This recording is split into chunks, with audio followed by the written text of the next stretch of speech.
This episode of the Cult Popture podcast was brought to you by our Patreon. If you want to tell us which films we should watch, listen to up to 2 extra exclusive podcasts a month, or give us something to discuss in our new post-credit scenes at the end of each episode, then please consider joining the cult and donating at www.patreon.com/cultpopture. Alright, it's time to die inside. Because I can't think of another thing that rhymes. I have tried to... Man, imagine if I could just rhyme my whole way to the end of the sentence. I know. Wow, that'd be crazy. I mean, you couldn't even rhyme last week when you wrote a Disney song. No. Well, songs don't have to rhyme. The most personal attack I could make. Yeah, we're very popularly received song as well, and you're like, yeah, I'll get you where it hurts. What if I've written a Yu-Gi-Oh song this week? Well, maybe one of us has. Oh, Jesus, all right. Maybe both of us have.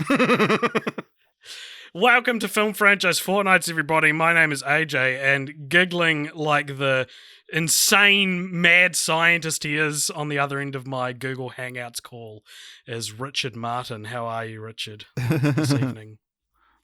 You good? Yeah, I speak only in giggles now, apart from the sentence explaining it. All right. So this is Film Franchise Fortnights, where every film fortnight we watch a franchise.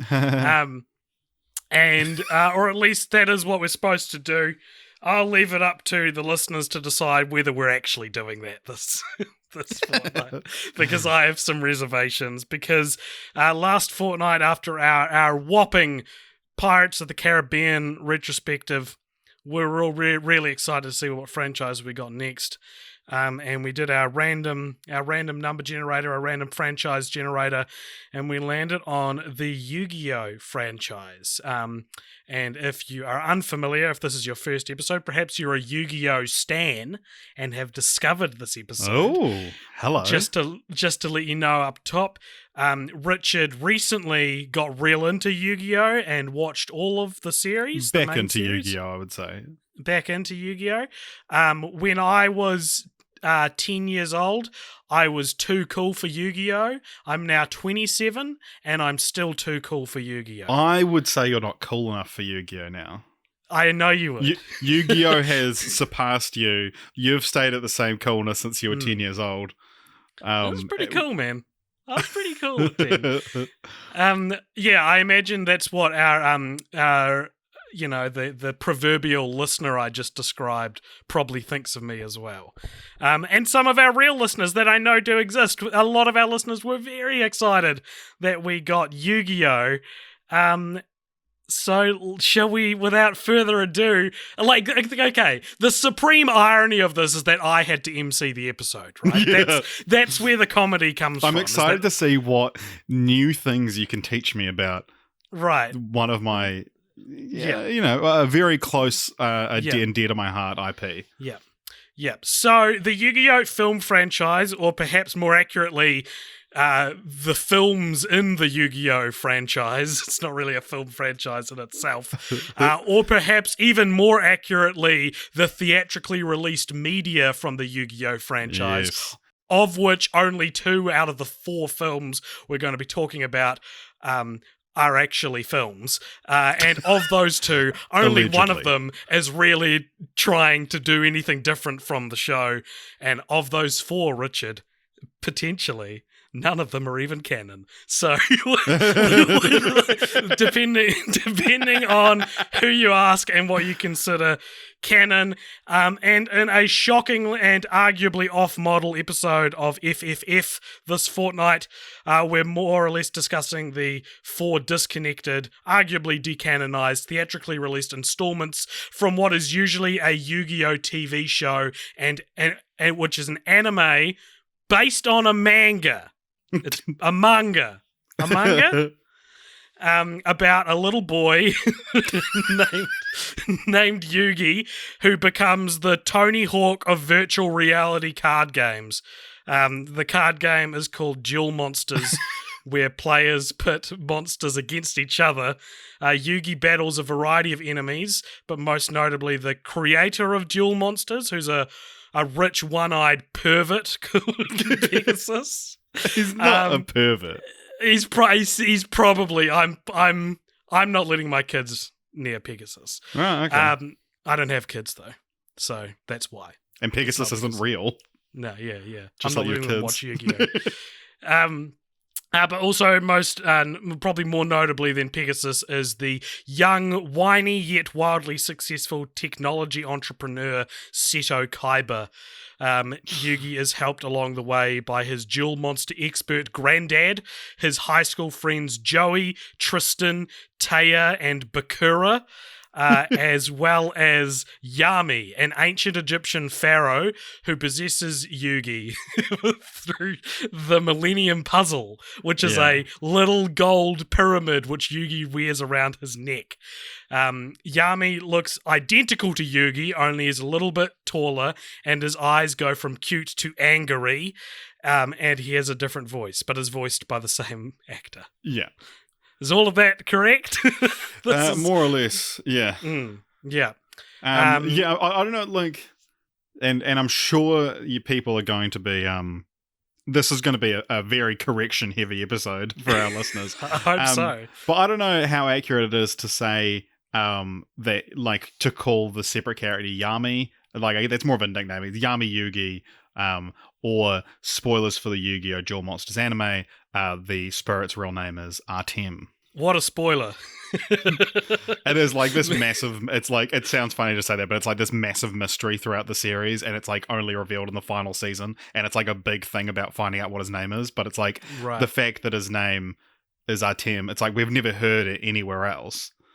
And so it's just like, it's just a new word we find out. Yeah. Okay, so Yu-Gi-Oh! Give us a brief rundown. Let's do our experiences with Yu-Gi-Oh! Before we get into the films. Okay, so Yu-Gi-Oh! Briefly. Don't spend the whole bloody episode talking about it. Just you know.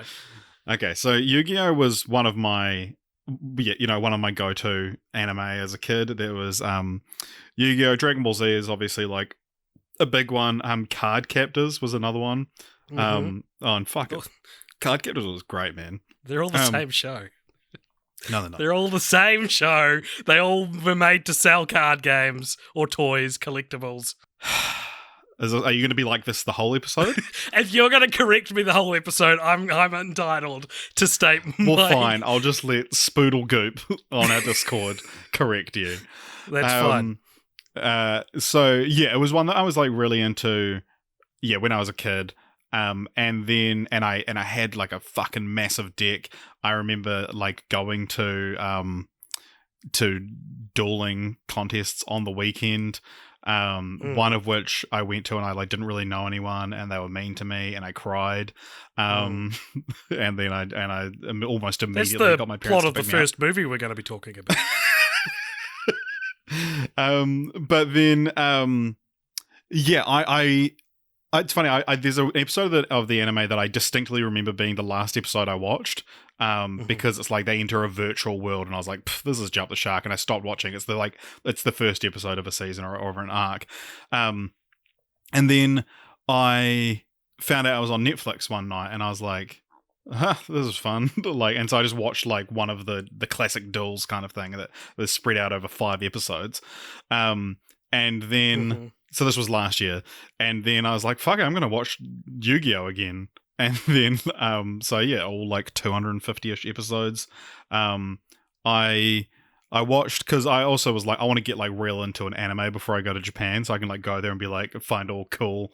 And so I watched like One Punch Man, and I started to rewatch like Dragon Ball, Kai, and there was like a bunch that a friend of mine from work who is into anime like gave me all of his DVDs, and then eventually he had to stop doing that because I wasn't watching them because I was just watching Yu-Gi-Oh! On Netflix.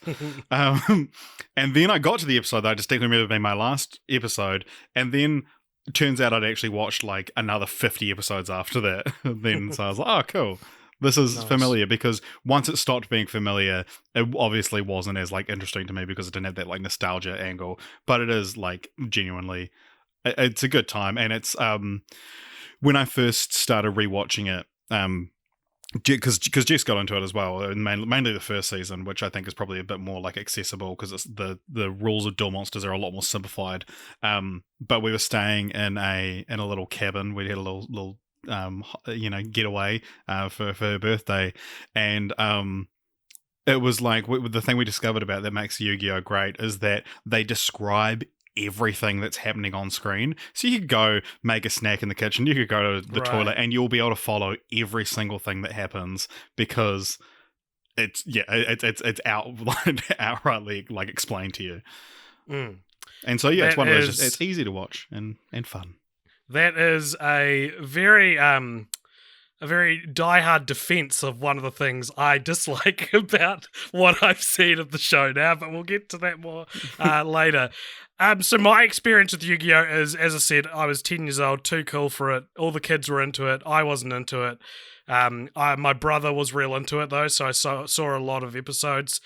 And I remember we discovered through just our personal correspondence this week that I retained a lot more information about Yu-Gi-Oh! Than either of us realized. Like, I was cranking out character names and plot arcs and things. Like nobody's business. Yeah, and that I didn't even know that I knew these things. But the thing is that I was too cool for a lot of things when I was younger that I've since come to be not too cool for.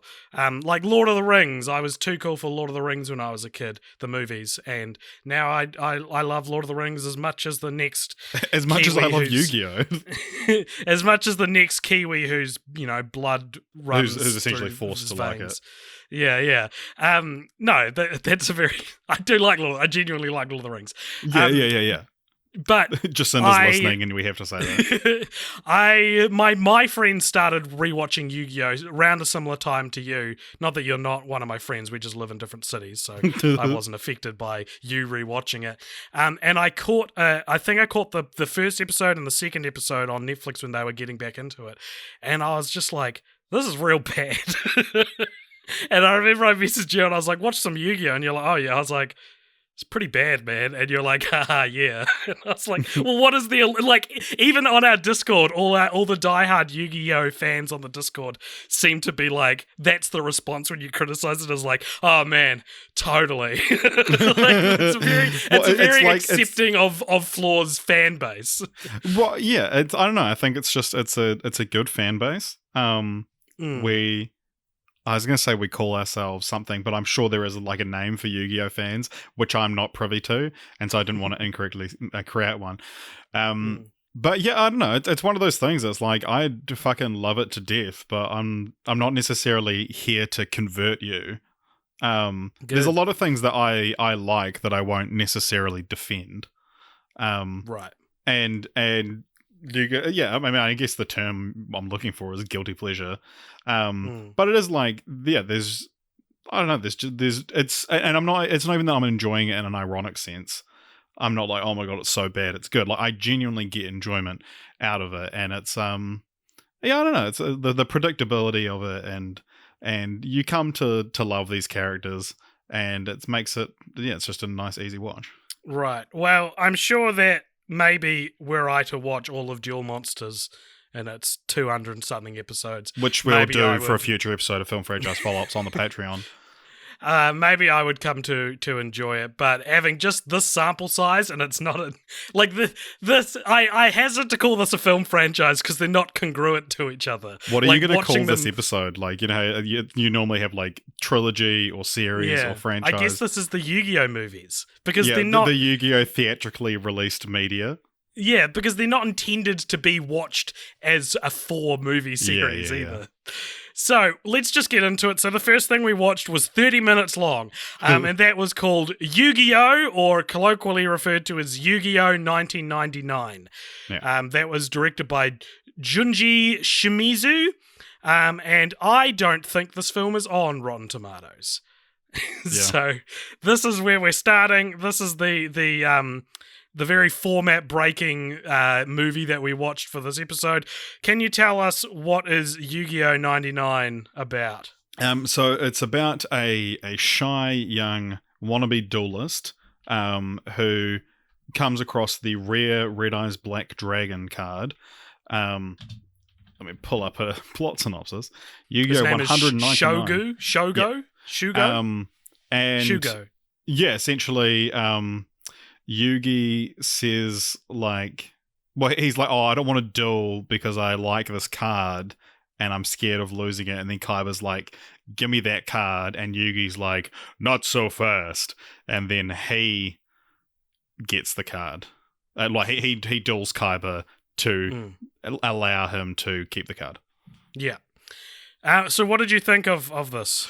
It's fine. So there's, and I'm sure you have this in your research, but there's like the infamous season 0 of the Duel Monsters anime, which is supposedly a more direct adaptation of the manga, and it's like. And so this is kind of part of that. It's before like it really hit the mainstream with Duel Monsters, which is the like subtitle for the first anime. The series that everyone is familiar with. Yeah, the one Duel with that Monsters. Yugi's the main character of. This season 0 was like a dry test run of what the series would be a couple of years before Duel Monsters. It looks exactly the same, and it just it's just definitely like Japanese. lower budget, and it's clearly older. But I don't know. It was I found it fun. Watching it, like again, it's a very easy watch. It's only 30 minutes long, and it's just fun seeing like a essentially a pilot for something that I'm so familiar with. Yeah. So I thought this was real bad. Really? I didn't enjoy this at all. But that is going to be a common theme, I think. But so yeah, it feels like a pilot. But season 0 aired in 1998, so season 0 came before 99, and so I looked it up, and it's like it adapts this chapter of this volume, and it's like there's crossover, and the same chapter gets adapted twice or something like that, right. And it doesn't go to the end of the series. So I don't know. I didn't watch the show. I just watched this 30-minute snippet. It does feel like. Maybe like having not seen season 0 myself, I like it feels like this, season 0 was one thing, and then this is kind of like a test run that would then be adapted into Duel Monsters. Maybe because like this kind of bridges the gap between the two. Yeah, speculation on my end, of course. Yeah, because as confusing as researching this movie was, I think it's all in bloody, it's in some other language. Part of my confusion comes from the fact that this movie works so well as an entry point into the series that I was like, of course this is the pilot. Like, so you enjoyed it? No, it just tells you the rules of the game. It tells you the rules of the game. I didn't compliment it. It introduces all the characters, and including one who's never in it again, who's Shugo, the kid with it is funny. There's the realized Black Dragon, which explains the show, and it's Joey or Joe Nucci's, as he's called in the original. He's like explaining how to play. And he shows off his deck, and he's the one that explains, like, oh, you got to balance it out with, like, trap cards and magic cards, and it's all about, like, finding this balance and building the perfect deck. And then, like, right at the start of the Duel Monsters anime, Yugi's like, Joey's like, oh, Yug, why do I suck so much at dueling? And then Yugi's like, let me have a look at your deck, Joey. And then he looks through and he's like, yeah, pretty cool deck, eh? All monsters. And it's like... And so he had this deck for so long, which is just like all these shitty monsters, and then he gives them he gives them some magic cards or whatever, and then from then on he becomes a third-rate duelist with a fourth-rate deck, as Kaiba describes him. But he, in his own right, becomes a reasonably powerful duelist. So there you go. In brief terms, how you play Duel Monsters is you have a monster card that has a certain number of attack points, and if your opponent has more attack points, they can defeat your monster. But you also have trap cards and other things which booster up your initial monsters or several monsters. Yeah, and you've got life points, and so the whole point of the game is it's trying to lower the other person's life points to 0. If you attack a monster that's in attack mode, the larger amount of attack points is the difference is taken here. The largest one has right of way. And the difference between attack points is taken off the loser's life points, and you track it to 0. a lot of this episode we watched, Yugi's sort of not really the main character. Movie, It's you more, mean? it's Movie, you mean? movie. It's more Shogo is the main character. Yeah. And his kind of conflict comes from the fact that he's too timid. He's too timid to play, and he doesn't think he can play his extremely valuable card because he doesn't believe he can win. And it's like, just play it with friends, man.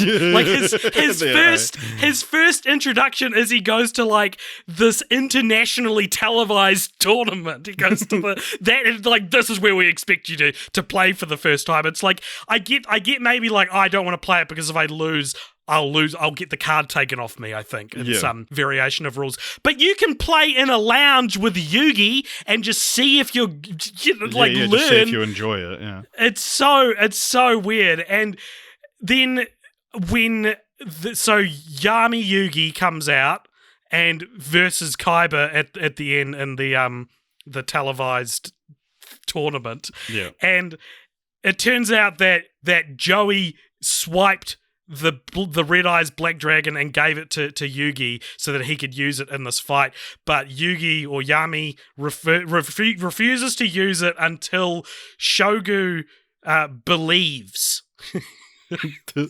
I can't handle this shit, man. It's so intangible. What do you like? If someone's like, I'm only going to use it when you believe, I'd be like, okay, I believe. You can't prove I don't believe. You know? I don't know. There's a lot of stuff in here about like the power of friendship. There is a lot of stuff about the power of friendship. I don't know. It's it's just so intense, and like there's like FBI agents. Well, they're Kaiba's men, so I guess they're not FBI, but they're like men in black suits and sunglasses who are like trying to grift and steal people's cards and stuff. And it's like this brings me to one of the two biggest problems I have with the Yu-Gi-Oh! Universe. So it's introduced in this one and is just amplified in later movies. And that is, why does everyone take this so seriously? Yeah. People are willing to die. People are willing to destroy the universe, the fabric of space-time, over a card game. And it's so funny because the real world, like, version of that is like because you go like, oh, everyone solves every problem by playing a children's card game, and you try and think of an example. It's like if you solved every problem by playing Yu-Gi-Oh. It's the same thing. And the Yu-Gi-Oh universe is a universe governed by a children's card game. Yeah. And it's staggering. It's staggering. In the show's defense, it is based on like this is a universe where magic exists, and there was like powerful magic that was locked away in the pharaoh Yami Yugi, who's the spirit of an ancient Egyptian pharaoh Artem. Spoilers. Like he locked it away, the magic, and then when Pegasus like discovered these like ancient Egyptian ruins, he like based a card game of it, but he accidentally like imbued the cards with these power. So there is like, as we'll get to in the next film, the Egyptian god cards, which actually like there's a whole thing in the anime where there's like one of them is the winged dragon of Ra, and they made like counterfeit versions of those, and it's like you would fucking die if you played one because it angered the gods, who are very real. I guess my cynicism comes from the fact that all of that's whatever for a story, but like the shadow games that they're based on, they weren't cards, were they? They were actual monsters.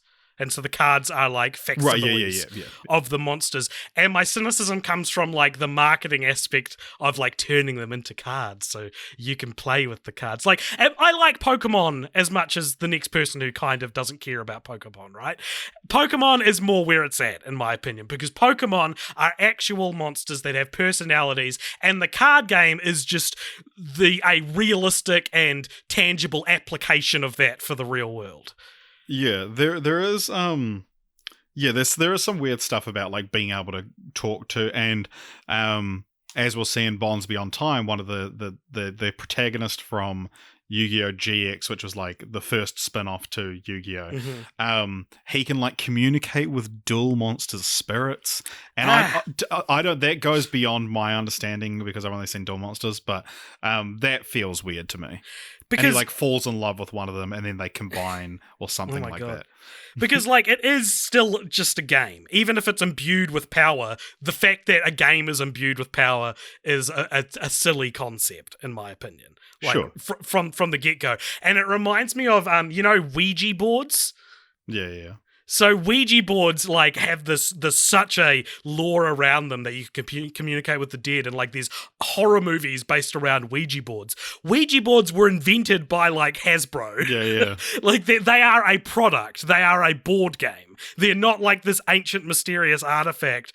They are a 20th century board game. And so it just, and so like you say like, oh, there's the Egyptian god cards, but it's like, okay, but whoever manufactures Duel Monster cards still manufactures. Are you talking about in real life or like Pegasus? In Pegasus, yeah. Right. Like it's still manufactured. I don't know. Yeah, I don't know. He wants to make a buck. I don't know. If I discovered some fucking ancient Egyptian gods, you'd think I'm not going to make a card game out of them? So the second thing that bugs me about the Yu-Gi-Oh! Universe is I don't think the game is necessarily bad. I don't have a problem with the game, right? That's fine. But in That's fiction, your problem. Your problem is that you don't have a problem. You're like, oh god, I wish there were more things to be angry at. Like if you're playing the game in real life with cards, I can see that being fun if you're into it. I wouldn't be opposed to learning how to play a game of Yu-Gi-Oh! With some pals. You wouldn't be opposed to maybe borrowing Steven's deck and having a live streamed duel against me. We should do a film franchise follow-ups on Patreon. That's just a Yu-Gi-Oh! Game. Yeah, fuck yeah. That's a good idea. That's all fine. If you're into it, you're into it. I'm not here to tell you not to like a hobby. But when writers are, and it's a fictional show, and writers are choosing which card gets drawn, yeah, it removes the point, in my opinion, because every battle in Yu-Gi-Oh! Ends up being Deus Ex Machina after Deus Ex Machina. Right? So it's, I'm going to draw this card that can do this. And then the other player goes, you fool, my trap card specifically undoes the exact thing you just set up. This happens every game that I've seen of Duel Monsters. Yeah, I don't think that's 100% specific to the show, though. There is a lot of that in the actual game as well. But the game is truly random, right? Out of your deck, you don't actually get to choose which. Well, I don't know. It depends on whether or not you believe in the heart of the cards. It depends on whether or not you believe in the heart of the cards. The extremely convenient plot device that is essentially putting what I just said about it being Deus Ex Machina after Deus Ex Machina into the text of the universe. Yeah, it's cheating. That's cheating. What makes it exciting, though. I don't know. It's like I don't think it makes it not exciting. I've never seen someone lose. You can. I think if you look at Yu-Gi-Oh! Like a sports franchise, and it's like, you look at Earbud, and you don't go like every kick is being written. I for some reason, when I said Earbud, I immediately went to Golden Retriever. So that's why I said every kick. But like, every dunk. Every play is written by someone and directed by someone, and so it's just like it takes the fun out of it because someone's planning it. But it's the same thing. There is a less number of things you can do to win a basketball game than there is a number of things you can do to win a Duel Monsters game. Well, I don't know if we're saying that a dog can play basketball, there's a seeming and that you aliens can challenge you to a basketball game that's not Airbud, that's Space Jam. But like, then yeah, who's to say the rules aren't equally as infinite? No, what I God damn it. No, because what I'm more saying is that, like, I never, in the 4 movies we watched, never once was someone like up against the wall with like what their opponent's cards were, and then they looked at their deck and was like, oh fuck, this is the fucking like the maid of the grapevine or something, and she can't do anything, but I have to play it. I've only drawn that. Yeah, that does happen when you're playing in real life. It does happen when you're playing in real life, and that's what I mean is like, I've seen the Blue Eyes White Dragon, and I've seen the Dark Magician. I've seen, those are the only cards. Yugi must have 1,000 Dark Magicians in his deck. I'm calling him out. Yugi has a stacked deck of Dark Magicians because that's the only card he ever pulls. But it's because he believes in the heart of the cards. But I'm an atheist when it comes to the heart of the cards. I think it's just fixed shuffling. I think you're just shuffling it conveniently. I'm agnostic when it comes to the heart of the cards. They do show in more in the anime when you've got a bit more time, but like that you hand your deck to your opponent to shuffle. Right. And yeah, I don't know. I guess it's just the heart of the cards. It is. I guess it's just the heart of the cards. This is the A Wizard Did It of the yeah. of Yu-Gi-Oh! Any complaints you have, the heart of the cards. This wasn't actually. You claim that this isn't actually a movie. Heart of the cards, dude. Heart of the cards, mate. So speaking of the Blue Eyes White Dragon, which is Kaiba's go-to, his classic, the Kaiba classic. Yeah. We get the first I guess instance. it's the closest thing to like a Pikachu of the cards, where it's like the one that you're likely to know, even if you don't really know anything about the show. Exactly. We get the first instance in Yu-Gi-Oh! 1999 of the Blue Eyes Ultimate Dragon, which is the three-headed merging of Kaiba's 3 Blue Eyes White Dragon cards, something which is treated as pretty climactic in this film, we see either the Blue Eyes Ultimate Dragon or some even more ultimate version show up multiple times across each film. Yeah. The film we're about to talk about, the next one, it happens twice, and both is like, yeah, but you'd never seen this before. Like, I just saw it the second time. It's like, I just saw it happen. Now, I know that you don't actually technically see the Blue Eyes Ultimate Dragon in this film, because it's a proto version of that idea. The where Blue it's Eyes like because I think at this Dragon. point in Duel Monsters, like each kind of generation of Duel Monsters, the actual card game, like introduces new, like, which are tied in with like a new anime. So there's things like pendulum summoning and synchro summoning, and there was no fusion at this point, I believe, and so it's like there was something you could do that would like harness the 3 of them together. So it's like there's still 3 separate monsters, but something connects them, so they have more attack power, but they can only attack once amongst the 3 of them. And then Duel Monsters introduced polymerization, aka fusion, which was allowed the Blue Eyes Ultimate Dragon.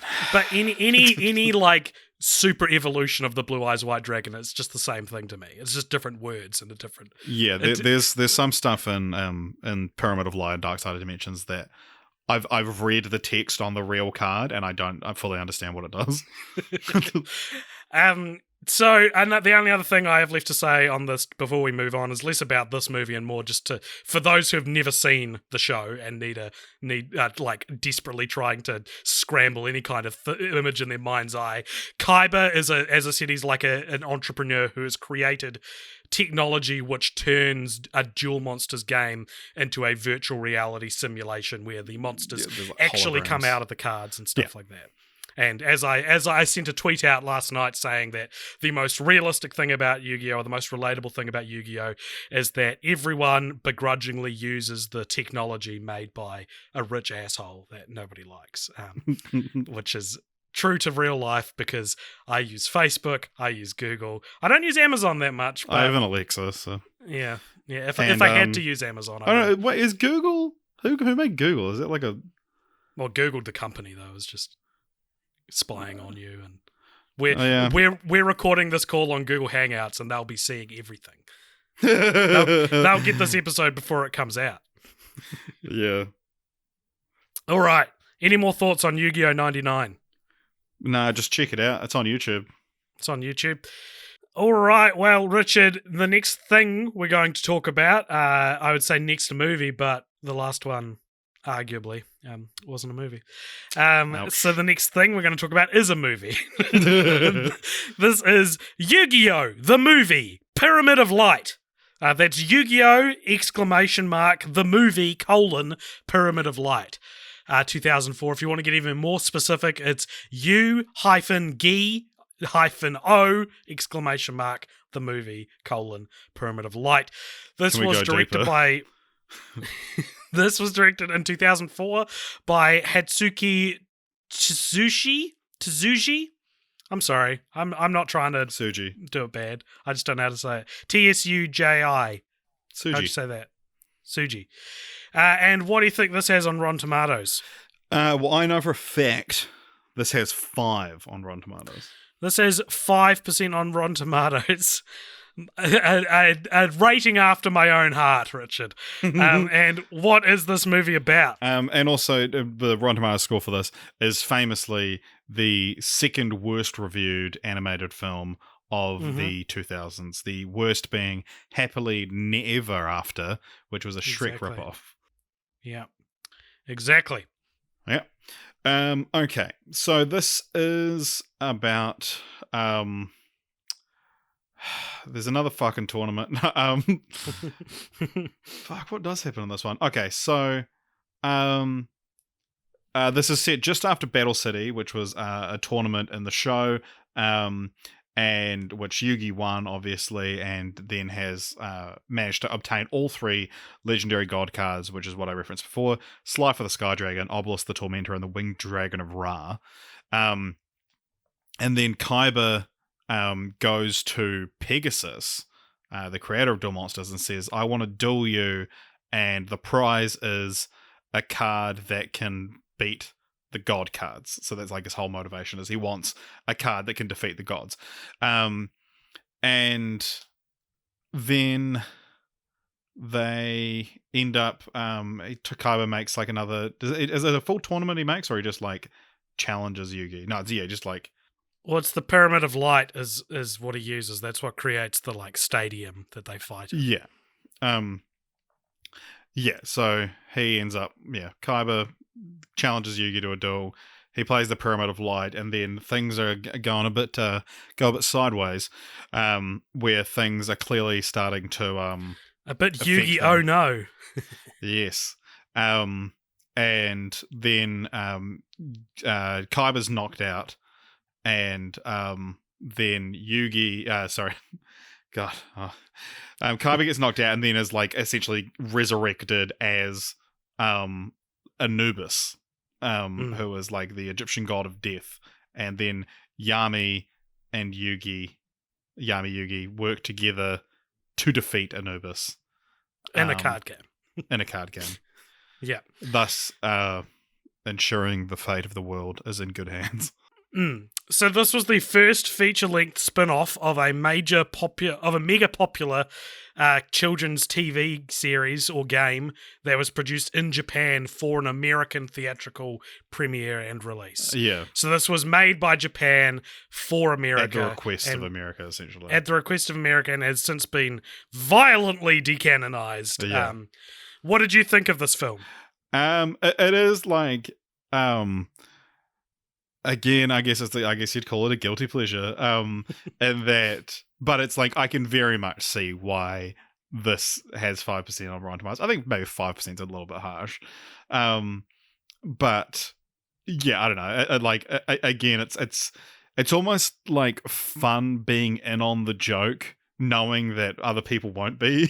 So like watching this being like, haha, yeah, get him, Yugi, and like AJ's not going to know what this means. Like that's where some of my enjoyment came out of it. And it is very 2004 American anime. Like there's pop punk songs while Kaiba flies in a Blue Eyes White Dragon jet.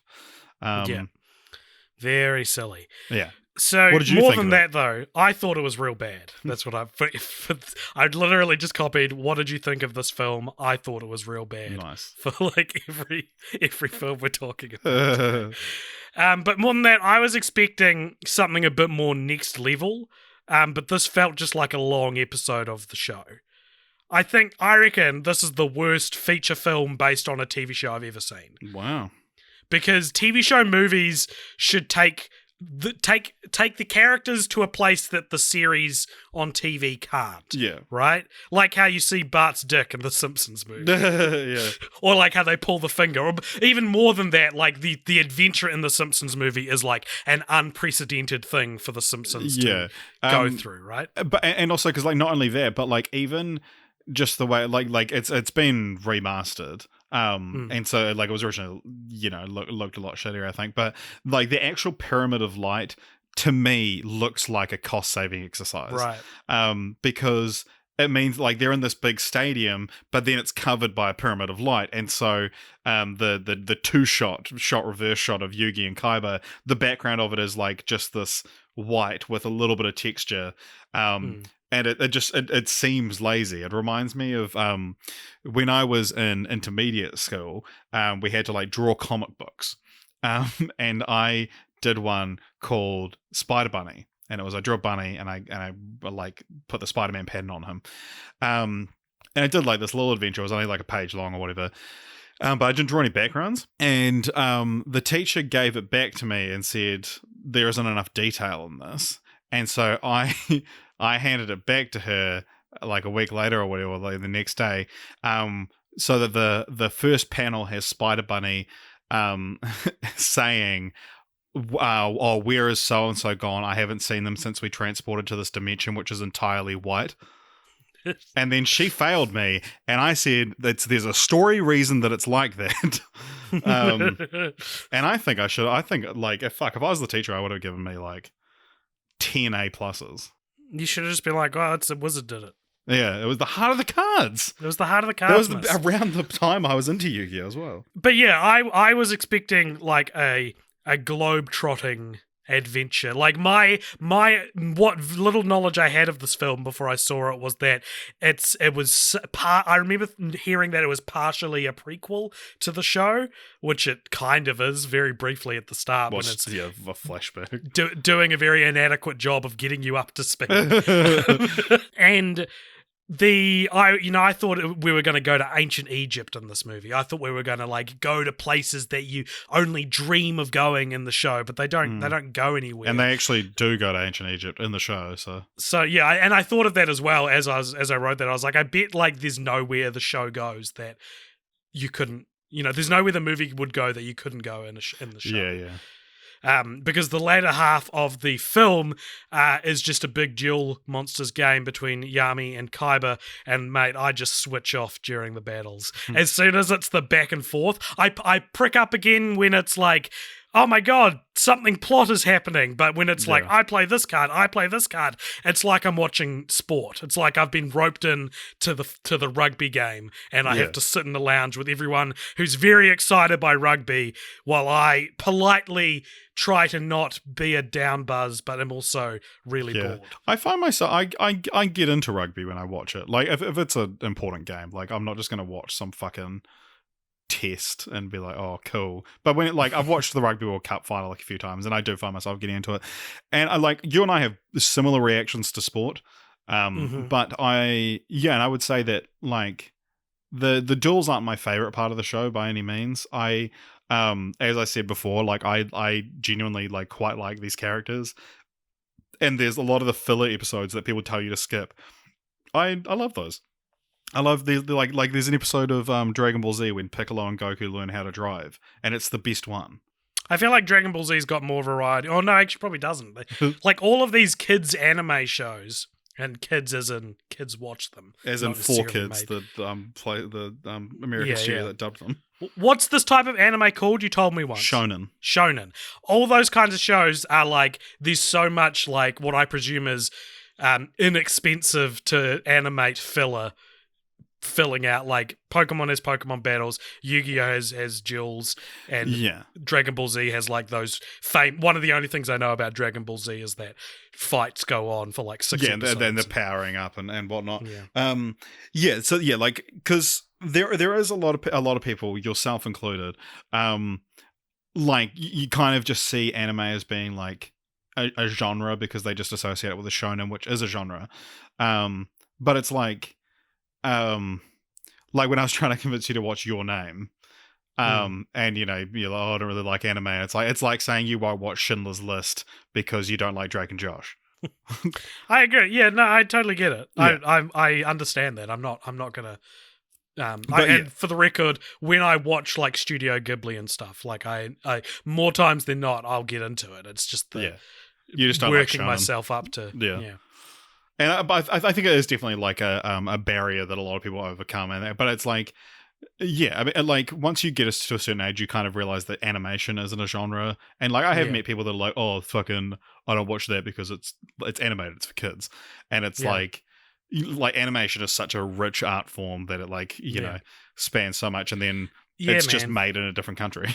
What a bummer that animation got lumped into like kids entertainment. Mm. Because it's so much harder than anything else, any other filmmaking. Earlier in the film, when Kaiba battles Pegasus for the card that'll destroy the god cards, Kaiba takes out some of Pegasus's toon monsters. Yes. Because Pegasus has toon monsters. Yeah, that's like his meta. Right. His meta. Yeah, I don't know if I'm using that correctly, but like there's like in the real world game there's like metas. Or like how Brock from Pokemon is a rock Pokemon. Yeah, I guess. Or it's master. like, I guess meta refers to like strategies or like specific groups of cards that you would have in your deck or entire decks, I think. That it's like, you have to have a certain strategy and things like that. So Pegasus uses toon cards, or toon monsters, which are like cartoon versions, which is already in a cartoon. So deal with that. Anyway, Kaiba takes out the toon monsters that Pegasus has set up, and Pegasus says something like, "How dare you? They were just innocent toons." And it's like, first of all, they aren't actually living creatures, and secondly, that's the point of the game. Like, yeah, you know when I think you're looking too much into a throwaway line. No, but he's like mad at him. He's like, how dare you do that? And if you ever played, I hate it when you're playing a game and people get mad at you for acting in your best interests when it's like against them. Like you're playing Settlers of Catan and you like take someone's road and they get real mad at you and it's like, what? This is the game. Yeah, this is the game. People are emotional. Like. This is very like, I don't understand other people's emotions, and I do not care to respond to them. But Pegasus knows, like, Pegasus is too professional for this. Yeah. Yeah, don't invent the game, Pegasus, if you're gonna be a whiny little bitch about it. when a character defeats you, God. Yeah. All right. Well, I just thought that was dumb. Thought we could enjoy that little dumb moment together. But we did. I think people are going to talk about this being the highlight of the podcast. Let's find out. Let's find out right now. Just stop the podcast. Release it immediately. So going back to what I was saying, one of the key fundamental things that annoys me about the series, that everyone takes the game so seriously, right? So essentially what happens is Kaiba, when he defeats Pegasus, he like, in a hilarious misunderstanding, takes like an actual ancient Egyptian magical artifact instead of the card that Pegasus was going to give him. And so when he starts this game with Yugi, what he's actually done is summoned the Dark Lord Anubis, who, if he wins against Yugi, will take the Egyptian god cards and he'll take the Millennium Puzzle. Yeah. And like essentially wreak havoc, destroy the world. So the stakes of the game are so much higher. And Kaiba is such a like brick wall that Yami and Yugi and stuff being like, Kaiba, this is the fate of the universe. And Kaiba's like, you're just scared that I will beat you and take your Egyptian god cards. And it's like, I would just be like, do you want the cards? If the fate of the universe is at stake, I'd be like, hey, if we stop playing now, I will just give you the cards. You know what I mean? Funny. Like, it's like their conclusion is like, damn, guess I'm gonna have to still try and defeat him. Yeah. I to be fair, I don't think Kaiba would take that. Like he's a man of honor. And I think he would still want to defeat them in a duel. He's Donald Trump. It is funny though and it's almost a running joke in the series, but like it's not like a running joke that's acknowledged in the show. But that like Kaiba on hundreds of occasions has been exposed to real magic and just goes, please. and like, yeah, the whole, you're just scared to duel me. And it's like, I can understand if you thought I was trying to trick you. I will literally forfeit the game. I will forfeit. Like, if it's a real game and it's just the only stakes are it's playing the game for your reputation, it's like, yeah, fuck you, I'll beat you because I can beat you. But if it's like the universe is at stake, it's like, hey man, I will walk over to you and give you the Egyptian cards. Yeah. When Anubis is unleashed, and by the way, he's not even a jackal, he's just a man. Yeah. That's the coolest thing about Anubis is that he's he sort of like rises out of the amulet or whatever it is that Kaiba is in possession of. And he like puts his hand on Kaiba's head and like turns him towards him to be like, get out of here, now I'm versing the Pharaoh. Like, fuck, he should have just killed him. He should have killed Kaiba. He should have ripped his head off. It would have been so cool, and like the dramatic beat is there. Do you know what I mean? Like the story structure I've seen in similar films. The like foolhardy villain unleash the bigger evil, and then, you know, that's the punishment for the crime. Like, karmically, Kaiba is a fucking nightmare. So he should. And it's not canon. So just kill him. Just kill him. It would have been so dope. I'm be curious to know if, like, while they were making this movie, they knew it would be decanonized. Because it's immediately decanonized. And because we haven't seen Pegasus since the end of season 1. I think it's been briefly mentioned, and this movie is set just after season 3. And then the first episode of season 4, like, Kaiba calls Pegasus and is like, "Oh, I haven't spoken to you since the end of season 1." Yeah. And it's like just one line that immediately tells you the movie isn't canon.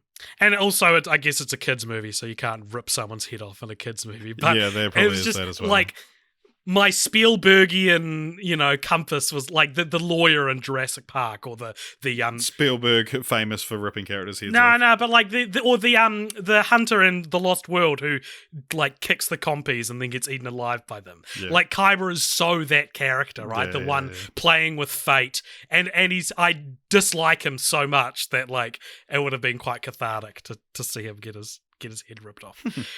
As said before, we get 2 Blue Eyes Ultimate Dragon reveals in this film. How'd you feel about them? Oh, very exciting. I wasn't expecting either of them. And the second one, I was like, oh, they already did it the first time. I wouldn't expect them to do it again. But the first time he summons him, it is in what we eventually learn is a simulated battle with a VR Yami who is programmed right down to his like tiny human nuances. And it's like, that's right. He's like he defeats him or something, and then like it all glitches out and it turns out it's a simulation. It's like, that was him. That was the guy. That was such a good recreation of the person.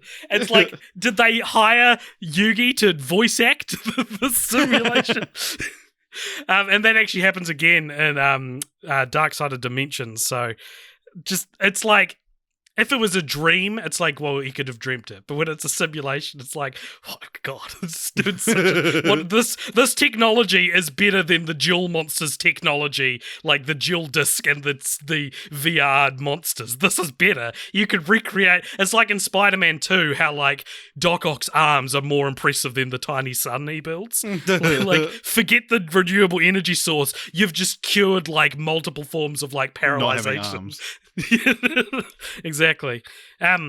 So evidently, though, Richard, you and I, or maybe only me, is not the only person who didn't like this movie.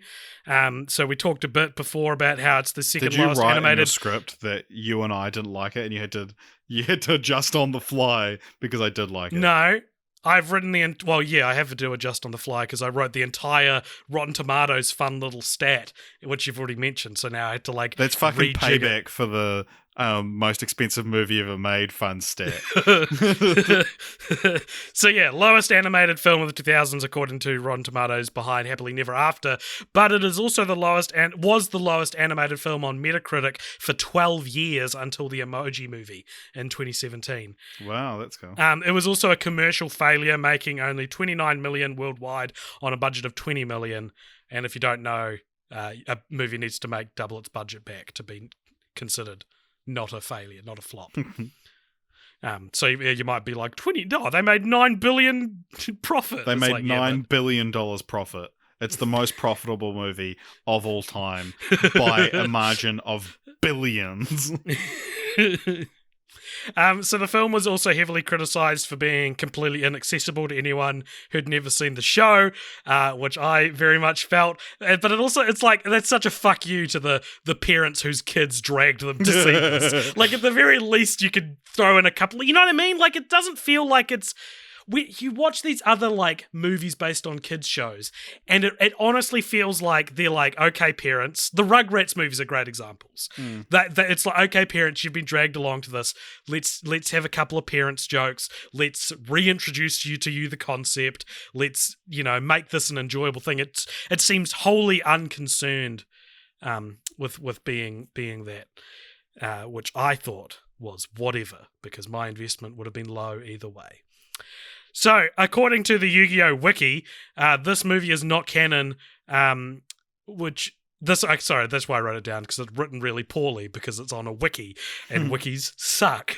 as good as like information gatherers as wikis are, they're also terrible. This is verbatim what it says on the wiki.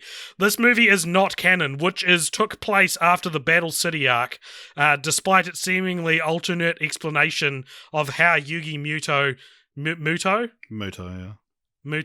solved the Millennium Puzzle. Moto, and the inclusion of Anubis, who has not been mentioned outside of the film in the film. Anubis is also never mentioned outside of the film. It's like 3 times. So also from the wiki, if taken as canonical, the movie can be considered to take place between episodes 144 and 145, so as you said, between the 3rd and 4th seasons, following the conclusion of the Battle City finals, but before Waking the Dragons. The news report that follows sucks. Okay. The news report that follows the movie's title sequence makes it clear that the Battle City finals have only recently concluded, and Yugi has all 3 Egyptian god cards, which will be stolen from him at the start of Waking the Dragon's arc. Further proof of this is when Mai showed a look of disdain upon seeing Yugi on the news, foreshadowing her story in the following arc. Is that making sense? Yeah. It's funny as well. So, because Waking the Dragons it's very much like a filler arc. I think it's not in the manga, but they were just like, oh, we need an extra season. I could be wrong though, but it revolves around this card which called the Seal of Orichalcos, which is essentially the Pyramid of Light, and so it's like, it's essentially this movie spread out over 20 something episodes, and oh my god, it's like I found it really difficult to get through Waking the Dragons. Wow.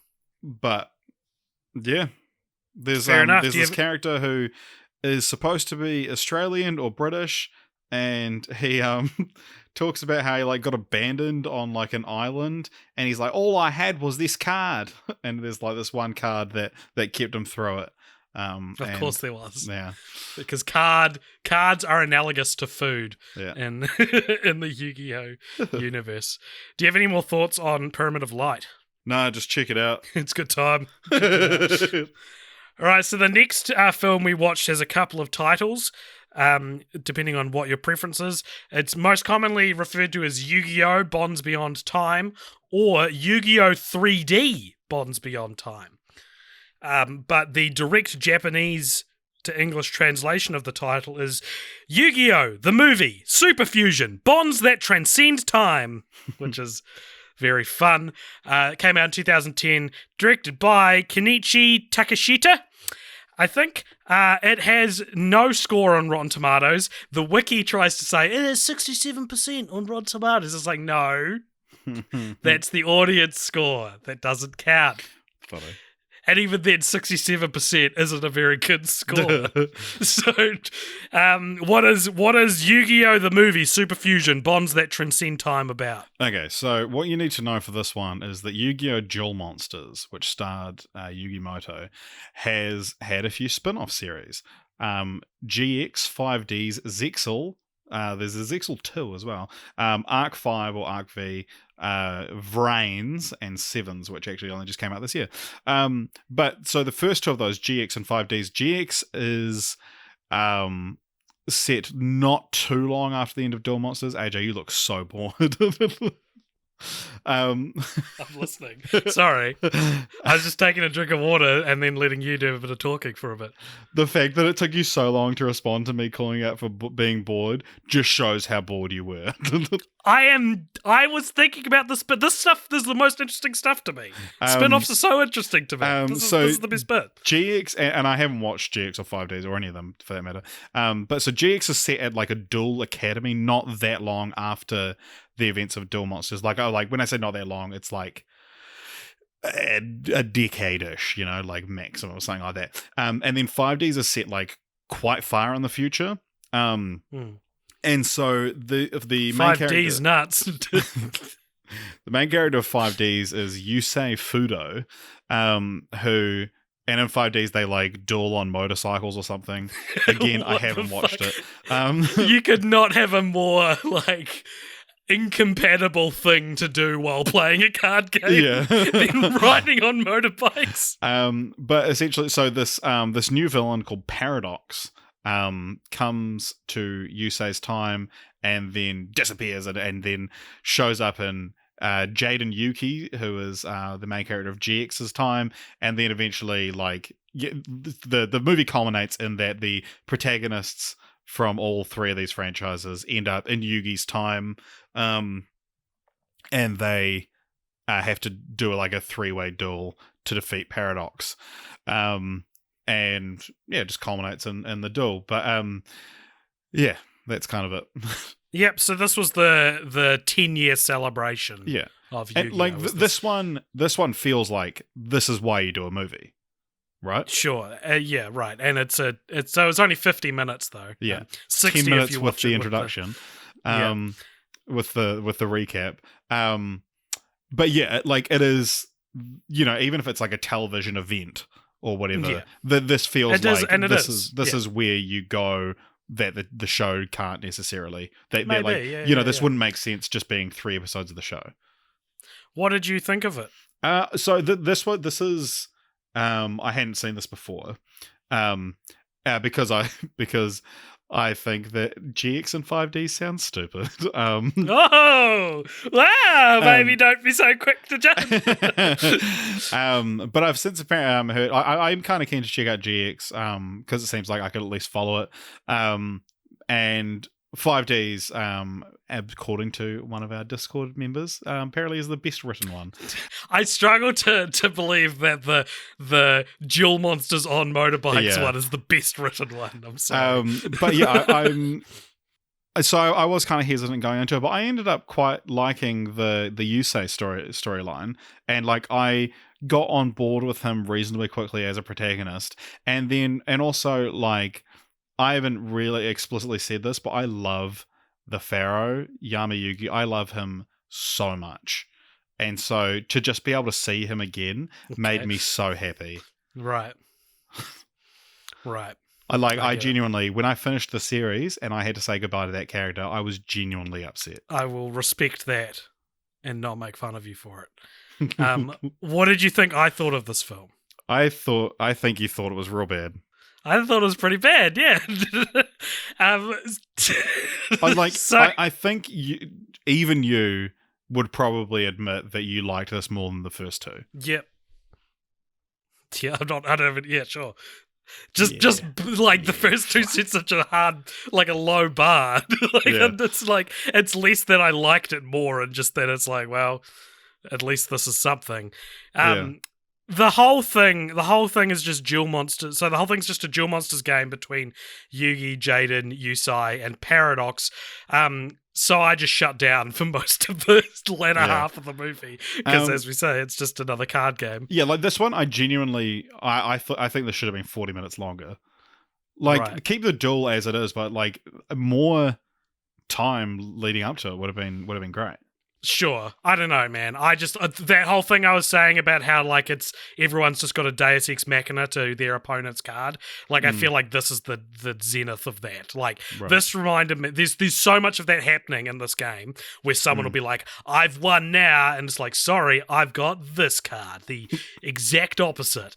It reminded me of when you're playing a game as a little kid and someone says they stab you or shoot you or whatever, and you're like, nah, I have invincible armor on, or, you're bullet missed me. That's what Duel Monsters is. Yeah. And in between those moments of characters being like, wow, you're such a good duelist and an even better friend. I was like, God, I can't take this. There's one point where Yugi compliments Jaden and we're treated to a brief internal monologue from Yusei, hoping that his moves will also get a passing grade. I think that's the actual line.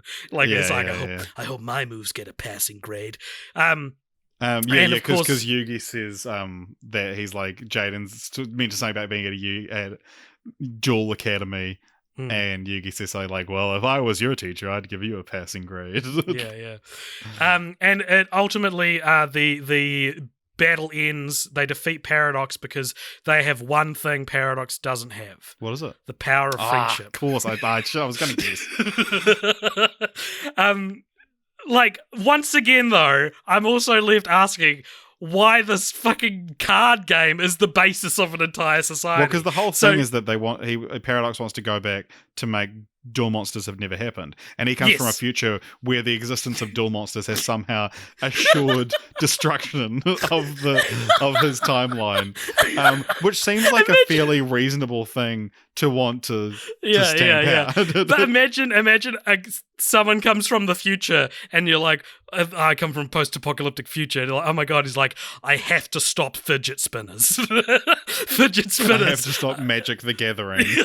They are responsible for the downfall of the... Maybe that's what happens when you base an entire like ecosystem on a card game. Maybe that's what did it. Maybe that's where COVID came from. Fidget spinners. Like, Duel Monsters is inexplicably responsible as well. It doesn't... Like, Paradox has travelled from this apocalypse that was caused by duel monsters, and it's not really elaborated on. And when they defeat Paradox, they sort of acknowledge that this means the apocalypse will now still happen, and they're like, well, we'll make sure duel monsters doesn't destroy the world in the future. So you don't know how it did it! You don't have any information. You can't be like, well, we'll make sure that doesn't happen, because you don't know what caused that to happen. So anything could cause it, so you don't know what you're avoiding, which is probably why it happened in the first place. Just stop playing it. Right? Like, if the guy comes from the future, Magic the Gathering causes the nuclear holocaust, I reckon that's a real good reason to stop playing Magic the Gathering. And just go have a shower stop playing instead. Duel Monsters. Oh, that's mean. Sorry to any Magic fans. Now, do you know the Yu-Gi-Oh tournament, like the official thing, like actually started like you have to have a shower to get in. Like, you have to actually have good personal hygiene. Wow. Like an actual, like, we reserve the right to refuse you if you smell bad. That's very cool. I support that.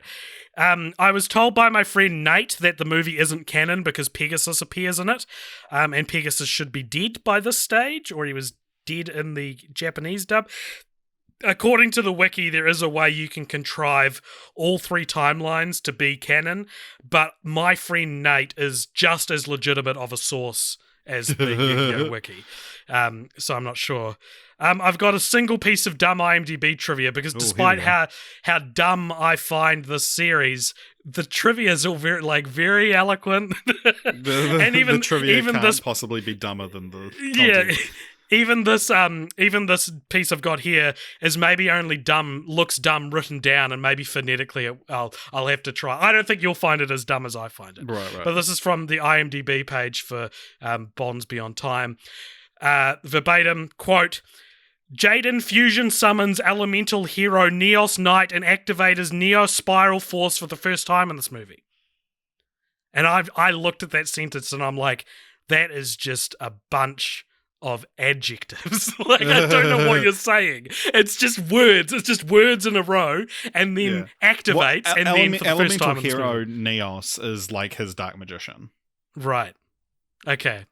Well, imagine not knowing anything, as I did, and seeing that sentence, and being like, Jaden Fusion summons Elemento Hero. Like, I'm not even, I can't even read where, like, the verbs are and stuff. Like, maybe summons is the name of a monster that I didn't pay attention to. That's his last name. Jaden Yuki summons. Jaden Fusion summons. Jaden Fusion summons Elemento Hero Neos Knight. There is a funny it's not exclusive to this movie, but there is like a funny thing in this where you watched it with the 10-minute recap at the start, right? I did, yep. Which is essentially just like getting you up to date on Duel Monsters GX and 5Ds, which was good for us to like see a bit about GX and 5Ds. But there's 5Ds starts with like Jaden running late for school, and he bumps into Yugi in some form, who is like you see clearly like what he's wearing, and you just designer see his choker. mouth. He's wearing like signature a belt buckle around his neck. And he gives Jaden his winged Karibo because he sees something in him. It's set after the events of Duel Monsters, which, spoilers for Duel Monsters, ends with the Pharaoh passing on to the afterlife, which I guess we'll also cover in Dark Side Dimensions. And then in the dub of this scene when Jaden runs into Yugi, it's Yami Yugi's voice, which is impossible. But in the original dub, it's just Yugi. But then they're like, no, it'd be real cool if it's the Pharaoh again. And it just makes no sense at all. That's a good point. Do you have any more thoughts on Bonds Beyond Time? No, just check it out. It's a good time. Yeah. But the Bonds Beyond Time, all sorts of things going on. Yeah. All right, well, the last film we're going to discuss today, Richard, is a film, and it is called Yu-Gi-Oh! The Dark Side of Dimensions. It came out in 2016, directed by Satoshi Kuwabara. What do you think this has on Rotten Tomatoes? 40.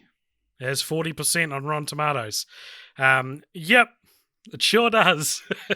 Yeah, I agree. What is it about? This is the only film in the series, by the way. Yeah. Like, this is the film to me. This is the only one worth talking about. Why don't you tell us what it's about then? No, I've got to do all this other stuff. Don't throw that back on me.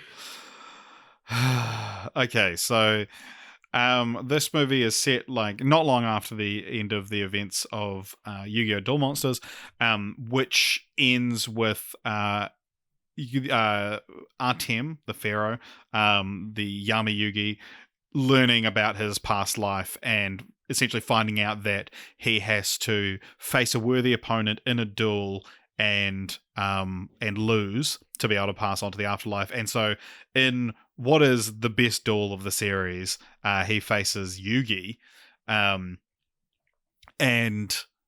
then he's able to pass on and be at peace, kind of thing. This isn't enough for Kaiba though, who thinks that he's too scared and wants the chance to duel him again. The anime ends with Kaiba seeing this final duel and realizing, like, wow, Yugi on his own has been a worthy opponent for me, not just Yami. However, this, and I'm sure I'm stepping on your toes here, but this movie's a sequel to the manga more than the anime, so Kaiba's not present at that final duel, and so in this movie hasn't had that moment where he sees Yugi as a worthy opponent. Yeah, so I was actually going to do a hilarious bit where I was going to be like, well, who's actuallying who? Because this isn't set after the anime. This is after the manga. This is in the manga's timeline, meaning Dark Side of Dimensions is also not canon, making it all 4 films not canon to the series you watched. Yeah. Damn. But yeah, so there's a new villain in town called... You're on your own, mate. I can't remember any of the characters' Agami? names. Yeah, yep. Who is once again a like ancient Egyptian spirit kind of thing, or has ties to ancient Egypt, and so the kind of the through line of this is that Kaiba is trying to reassemble the Millennium Puzzle, which was shattered at the end of the manga, but not at the end of the anime, I think, or at least it wasn't in the anime anyway, and because he wants to resurrect Artem to be able to duel him again, and Agami takes like some pieces of the puzzle, making it impossible to solve, and the whole thing culminates in, again, like another tournament-y kind of thing held by Kaiba, where he wants to play Yugi, who now has one of the pieces of the Millennium Puzzle, and Agami for their pieces so that he can complete the puzzle, and then of course dark spirits take over and it's a shadow game. And yeah, sure is. So thank you very much. What did you think of the film? When I first watched this a couple months ago, I found it really disappointing. Partly because I was so desperate to see my beloved Pharaoh again. And he appears briefly a couple of times in the film. One scene, which is revealed to be a simulation, is... Which shouldn't be in the film. With the tension of the movie is like kind of Luke Skywalker in The Force Awakens. Yeah, exactly. exactly. He's gone. I feel it is cheapened by seeing that simulation. I'm of two minds about it because, from a storytelling perspective, it shouldn't be in there, but it was nice to actually hear his voice again, because he does appear and not say anything three more times in the film. Once to save Joey from this, the Shadow Realm, essentially. Mm-hmm. And then once where he takes over from Yugi at the final duel, and then the film ends with Kaiba creating a device which allows him to travel to the afterlife. Some people think that it's like it's a time traveling device, but it's a device that allows him to travel to the afterlife so that he can duel Artem. And it's kind of implied that like this could potentially just be him killing himself in order to do this. Like he mentions to Mokuba that like he's taking over the company now, and Mokuba's Kaiba's little brother. And so and Artem is kind of like happy to see, or he smirks when he sees Kaiba. And that's Are you sorry? You finish what you're saying, and then I'll no, that's it. Okay, so I would like to. We've debuted this on the Patreon podcast. I'd like to debut this on the Mother podcast. A little segment we'll do called "There's Gold in Them There Hills," yes. which is first of all, what did you think I thought of this film? I think you thought it was real bad, but I think you thought that there was gold in them there hills. There's gold in them there hills. So this is when we talk about things that resonate with us in otherwise bad films. And when they're bad film, and when it's a good film but there's bad in it, what were we going to call that? We haven't talked about this on pod. Here Be Monsters. Yeah, Here They Be Monsters. So there's gold in them there hills. I liked the story thread that Yugi misses Yami, who's gone from him. I think that's a very real thing to like. That's friendship. Like that's the like they talk about friendship so much in the series, but it's such an abstract concept. I felt like this is proof of it, that like you've lost a very close person to you. But moreover, there's almost a romance between Kaiba and Artem, 100%, right? and I like you know, that. And there's the line near the end when because Kaiba it ends in like a Yugi and Kaiba versing someone else. This big cubic monster is weird. There's a photo on the Instagram. But Kaiba sacrifices himself so that Yugi can finish the duel because he's confident that Yami will save him. That he's like somehow watching this from the afterlife. And Kaiba says, and Yugi's kind of like, oh, how did you know this would happen? And Kaiba's like, you had your connection with him, I had mine. Yeah. And it does feel like this romantic thing. And I'm not even trying to like be like they're secretly gay. It's I'm shipping them. It's like it's an obsession. Yeah, and I don't think the movie is as. I think Kaiba should have been visibly insane in this movie, right? But he's not. He's still the same characterization. But him finding Yami or Artem at the end in the afterlife, I like the idea that it's a suicide. I like the idea that it's like hello, old or friend. that it's even like that there's like he's not sure he'll be able to come back, but he's willing to kill himself. Yeah, it's good stuff. It's gold in them there hills. So this is what I expected a film version of a TV show should be. Yeah, like this ticks off all the boxes that Pyramid of Light didn't do for a TV show.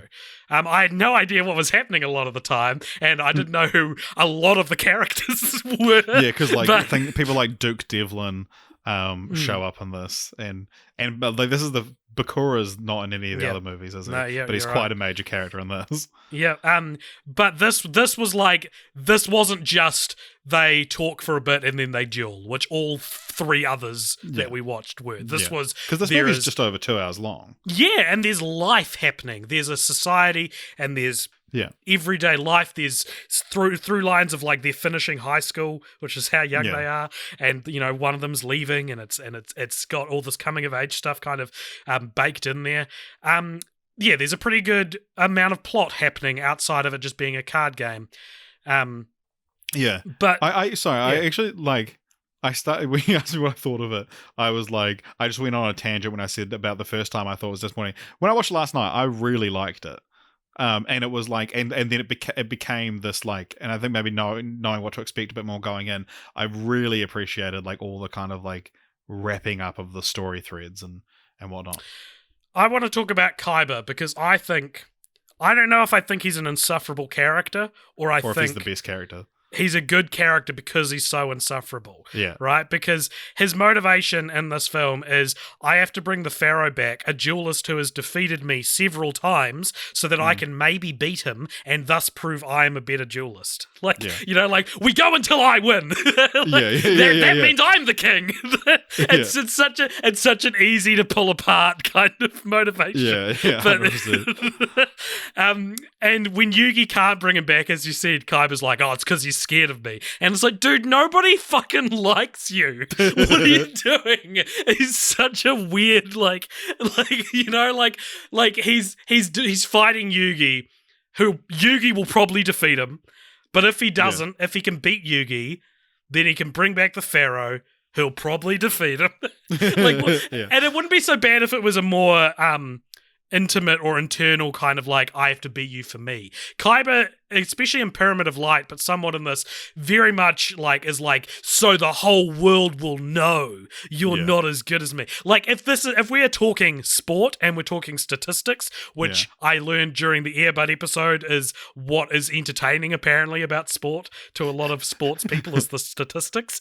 The statistics of Yugi versus Kaiba, I don't know how many times they fight in the show, but if it's like 10-1, that's not even. And the one in Kaiba's favor is because he threatened to kill himself if he'd lose. And it's literally like, oh, just set my mic.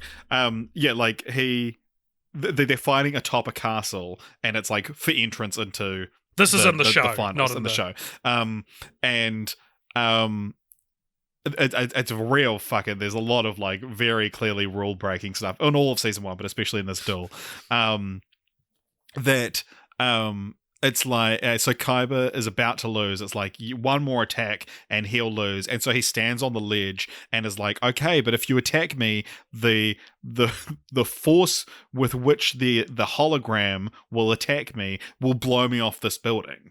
And it's like, you know, there's people's souls are at stake because Pegasus traps souls, and so, you know, like it's a very heated duel, and Yami's like, okay, fuck it, like fuck you, and he orders an attack, but then at the last second Yugi takes over and calls off the attack and loses the duel, and then that's kind of when Yami and Yugi learn to work together because Yami was willing to kill Kaiba, and that I feel Yugi as an audience surrogate there.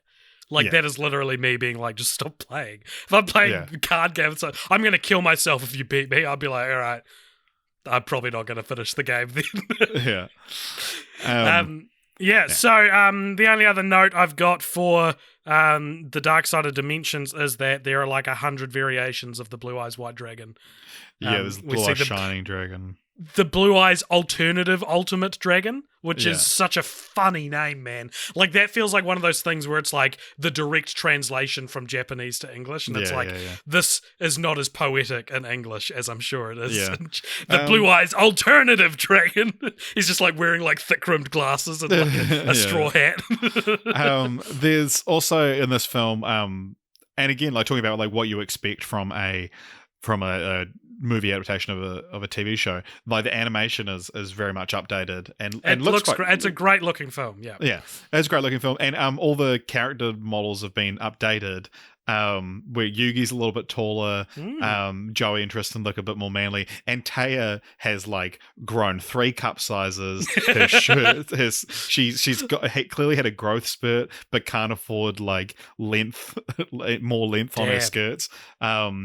And it's like it's very fan servicey what they've done to Taya in this film, and her face like looks completely different. She's a lot more like doe-eyed when she was already a very doe-eyed character. Any more thoughts on Dark Side of Dimensions? Just check it out, I reckon. This is a good time. I don't know. Yeah. yeah. What did you? How would you rank the films, AJ? Dark Side of Dimensions at number 1. Yeah. Then Bonds Beyond Time at number 2. Then Yu-Gi-Oh! 99 at number 3. And Pyramid of Light at number 4.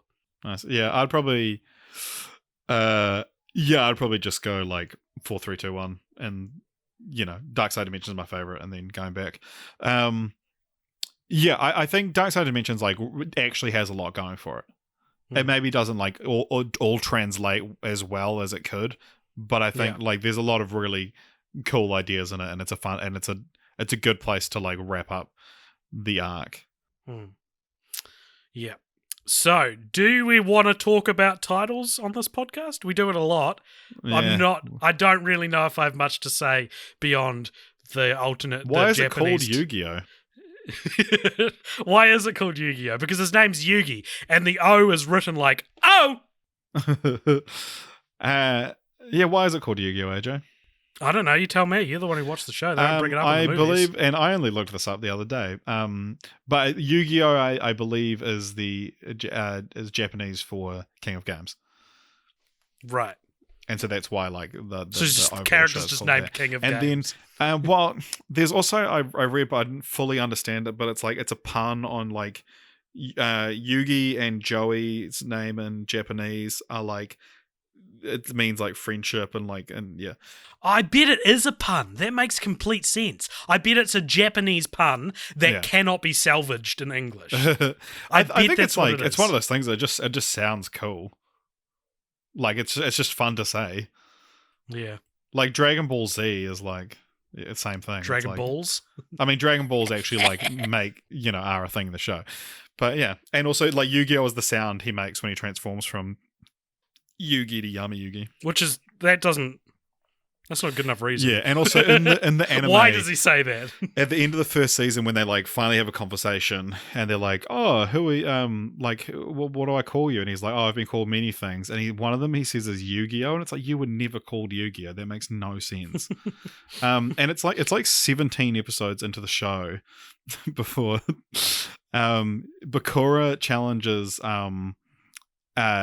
Yugi to a duel, and then ends up being a shadow duel, where and not again. They're all fucking shadow duels. And like Yugi, Taya, Tristan, and Joey all become like because they all talk about like what their favorite card is beforehand, and then when they play those cards, it's like they end up on the board, and they're like, "Oh my god, I'm the person." But then Yugi's Dark Magician on the board, and they look up and they're like, "Wait, who's that's playing the duel?" And it's Yami. And then Yugi's like, yeah, actually, now that you mention it, it does feel like there's another person playing with me when I play. And it's like, you're clearly a different person and someone lives inside your necklace. How have you never realized this? I actually find that quite compelling. Yeah. If it was handled better, it sounds like by your indication it wasn't handled very well. Yeah, I mean, I guess it is like after that point in the show, and especially like going into seasons 2 and 3 when they actually like will have conversations and like Yami will be sitting on the bed while Yugi gets dressed. And Yami's like, "Come back to bed, Yugi."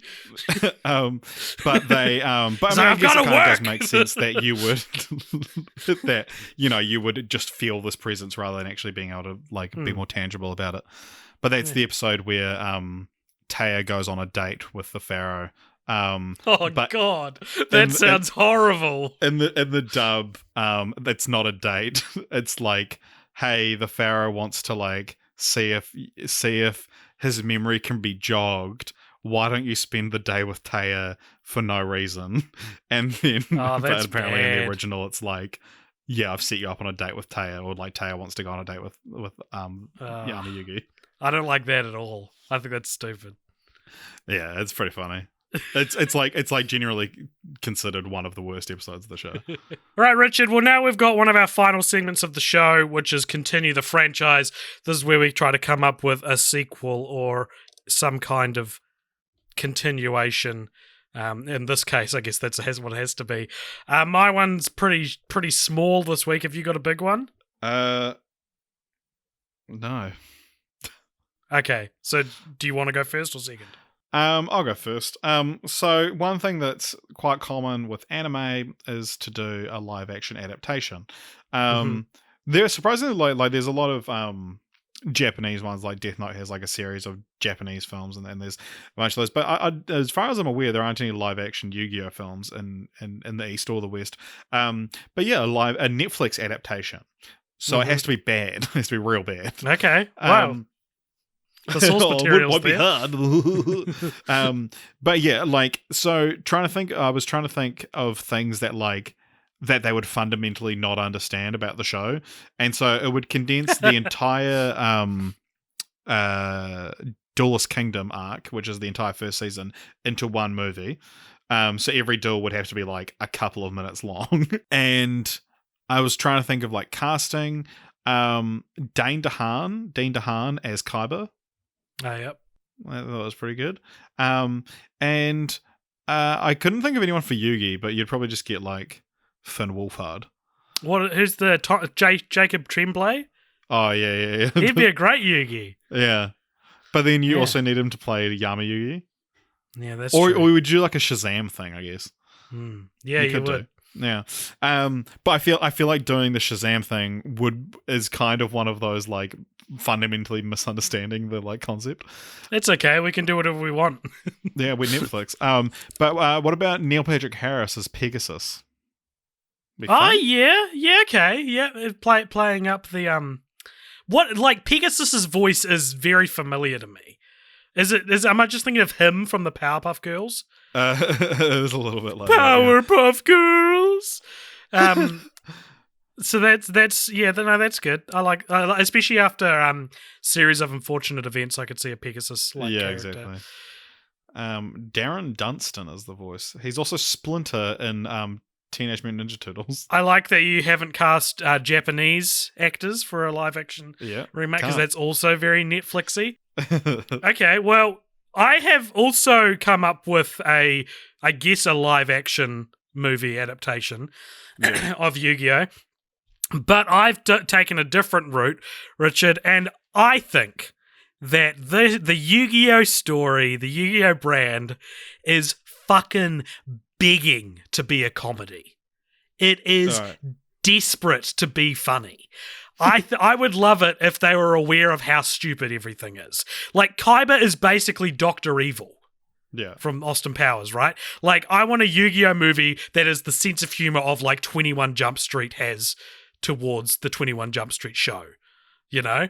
Like, that's what I want, where even if people aren't acknowledging how stupid it is to base, like, an entire government off a card game, the movie realizes that, right? And you've got things like Kaiba being like, I will bring the Pharaoh back so I can defeat him, even though he's been defeated every time. That's funny, and Kaiba he's never made fun of in the show for that. And so you're essentially pitching Yu-Gi-Oh! Abridged. I'm pitching Yu-Gi-Oh! Abridged, which we haven't brought up, but was a web series where they took Yu-Gi-Oh! Episodes and revoiced them. And a lot of the best stuff I associate with Yu-Gi-Oh! Is from that. Really? I haven't watched that much of it, but it is quite fun. I've seen bits of it. The best jokes in it, bringing up Shazam again, because Shazam did a joke that I first ever saw in Yu-Gi-Oh! Abridged, which is when Kaiba's like yelling at Yugi while he's like standing atop the Blue Eyes White Dragon as it's like flying into the sky. He's like, I will defeat you. And then it cuts to Yugi and he goes, I can't hear you. And Kaiba's like, what? And he's like, I can't hear you. Because he's like 50 feet above him. So, of course, he can't hear him. It's a great joke. And the other one was in the Yu-Gi-Oh! Abridged movie when Grandpa and Taya and I think one of the other characters are climbing a ladder into Pegasus's helicopter, and like the camera like zooms past them as they're all like looking down at the battle. And in the Yu-Gi-Oh! Abridged one, each one goes, "Don't look at my butt! Don't look at my butt! Don't look at my butt!" And it's very funny. Nice. So that's continued the franchise for the week. I was legitimately expecting a song from you. I thought about it, but then I realized, oh my god, I'm almost home to record the podcast with AJ, and I haven't thought of anything. Yeah. All right. Well, then let's move on to rank that franchise. So we have watched 111, arguably, franchises for this podcast, and we're adding Yu-Gi-Oh, a series I am so unwilling to classify as a as a franchise into this list. So it's going to be pretty high. No, this cannot be high on the list. I'm sorry, Richard. I'm sending the Yu-Gi-Oh! Film franchise straight to the Shadow Realm. Okay, here's my reasoning, though, beyond just me not liking the films. First of all, by your own volition, at least 3 out of the 4 films are like, or maybe you don't agree, actually. I was going to say 3 out of the 4 films are like a poor representation of what you like about the series. Right. Like, you can like Yu-Gi-Oh, but we are judging specifically these 4 films. Yeah. I think it'll be quite high then, why not? The only thing I'm willing to put it like, this is better than Land Before Time, for example, or this is better than what's his name? The Medea, because it's called Diary of a Mad Black Woman on our ranking, because that's we rank them by the first movie in the franchise. It's better than those 2, which are 109 and 110th respectively, because it's not very long. Those franchises suck because of how long they are, right? So I'm willing to. It's at 109 now. Like, I'm willing to move it up a bit more, but I don't know if I want to. At 108. Do you genuinely think, going ahead a couple, but like, would you rather watch Sex and the City 2 again or any of these movies? That's a good point. Okay, so let's put it above Sex and the City at 106. At the moment, above it is Revenge of the Nerds. I probably enjoy Yu-Gi-Oh! More than Revenge of the Nerds. Okay, but no, then it's I Know What You Did Last Summer, and I don't think it's better than I Know What You Did Last Summer. I Know You Did Last Summer was pretty bad. It's pretty bad, but I think there is enough cohesiveness in those movies, and I respect Kevin Williamson enough to not want to, like, I think Yu-Gi-Oh! Should go at 105 between I Know What You Did Last Summer and Revenge of the Nerds. All right, I'll give you this one, but when we get to Rocky, I'm doing the ranking.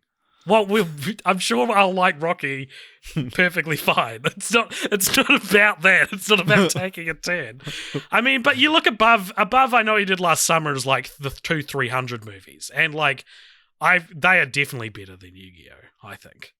Or at least the Yu-Gi-Oh! movies. Yeah, the sex scene in the second one's pretty good. Whereas the sex scenes in the Yu-Gi-Oh! Movies were pathetic.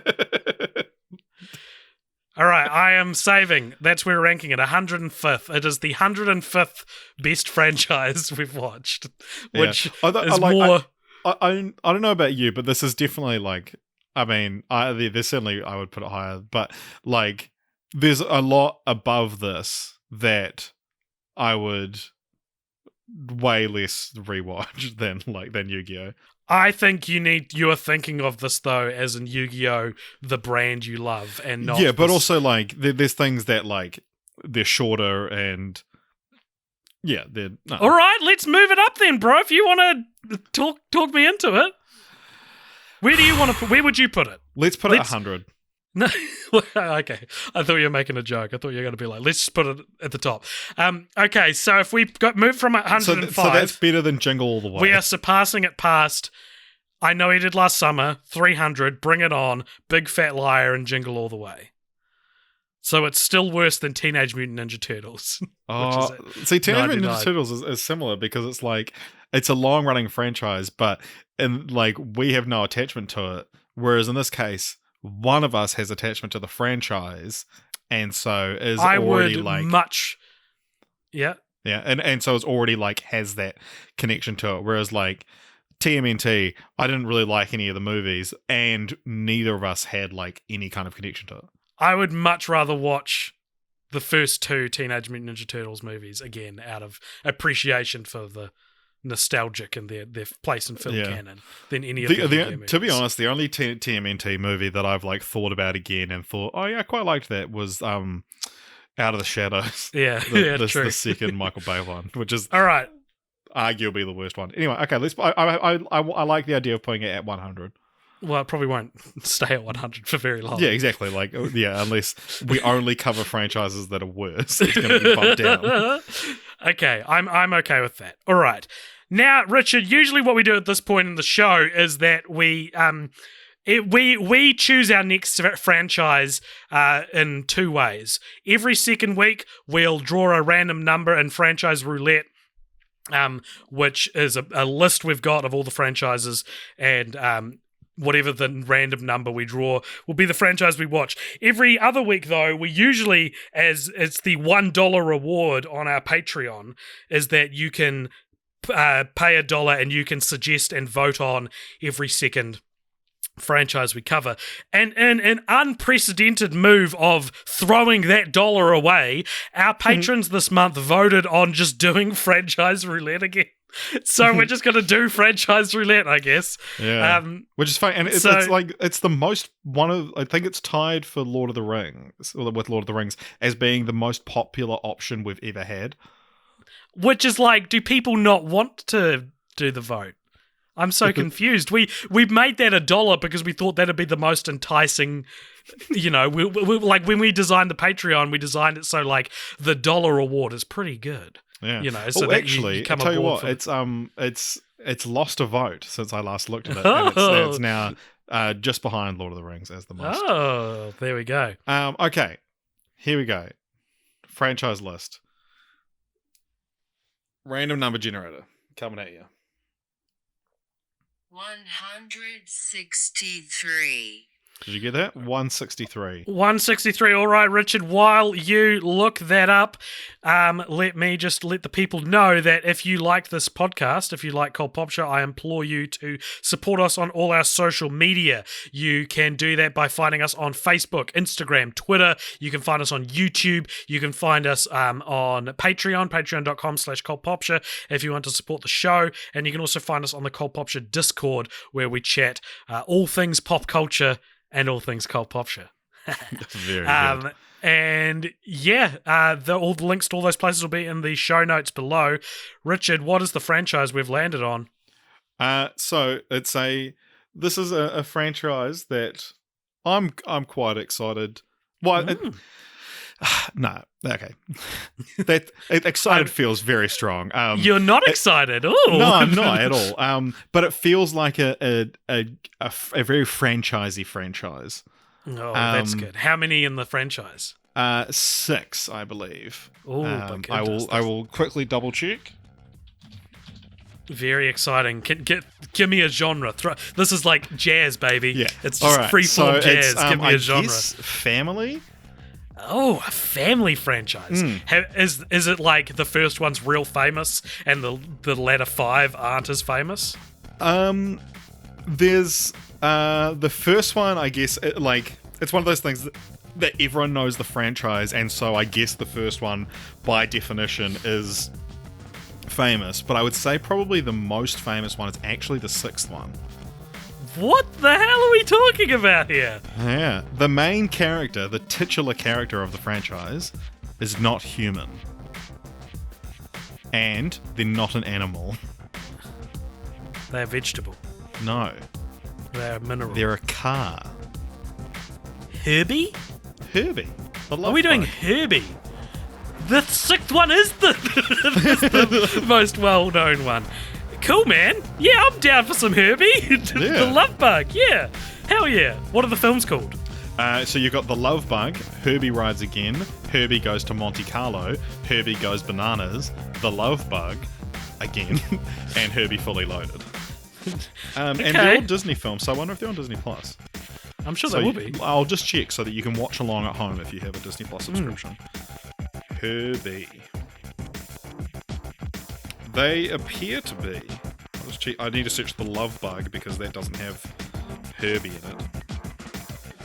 So they've got the 1969, which is the original, but not the 1907 one, so we might have to hunt that one down. That's an early film. Early live-action Disney is kind of cursed, but I suspect we'll probably find them relatively boring. But yeah, the I Lindsay imagine we Lohan will. one be a lot of fun. All right, well, that's exciting. Stay tuned for our post-credit scene, which we actually need to record, Richard. Surprise. Oh, yes. And we will see you guys next week for something off franchise, and we'll see you the week after for the Herbie series. Woo! Woohoo!